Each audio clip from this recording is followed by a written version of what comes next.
Genesis chapter 22.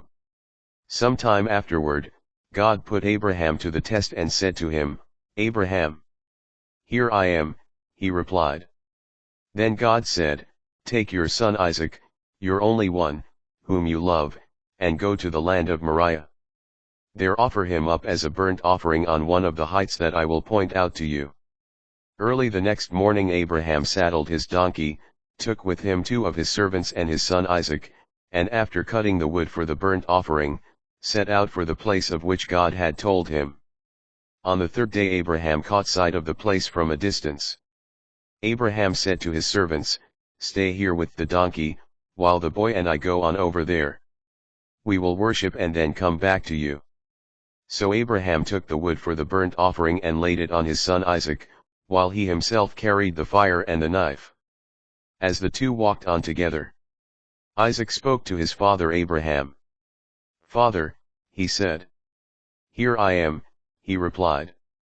Isaac continued, "Here are the fire and the wood, but where is the sheep for the burnt offering?"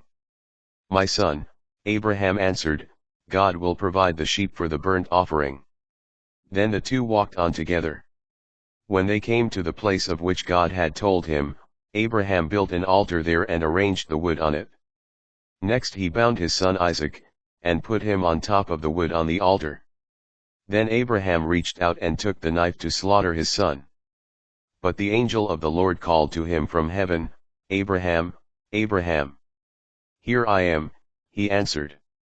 "Do not lay your hand on the boy," said the angel. "Do not do the least thing to him. For now I know that you fear God, since you did not withhold from me your son, your only one." Abraham looked up and saw a single ram caught by its horns in the thicket. So Abraham went and took the ram and offered it up as a burnt offering in place of his son. Abraham named that place Yahweh Yireh, hence people today say, "On the mountain the Lord will provide." A second time the angel of the Lord called to Abraham from heaven, and said, "I swear by my very self, oracle of the Lord, that because you acted as you did in not withholding from me your son, your only one, I will bless you and make your descendants as countless as the stars of the sky and the sands of the seashore. Your descendants will take possession of the gates of their enemies.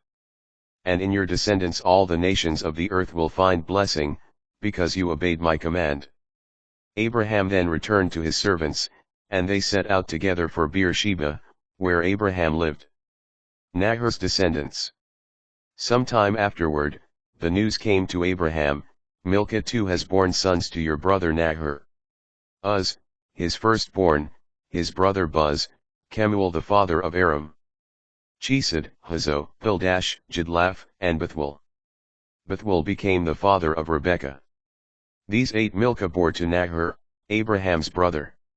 His concubine, whose name was Reumah, also bore children, Tebah, Gaham, Tahash, and Maacah.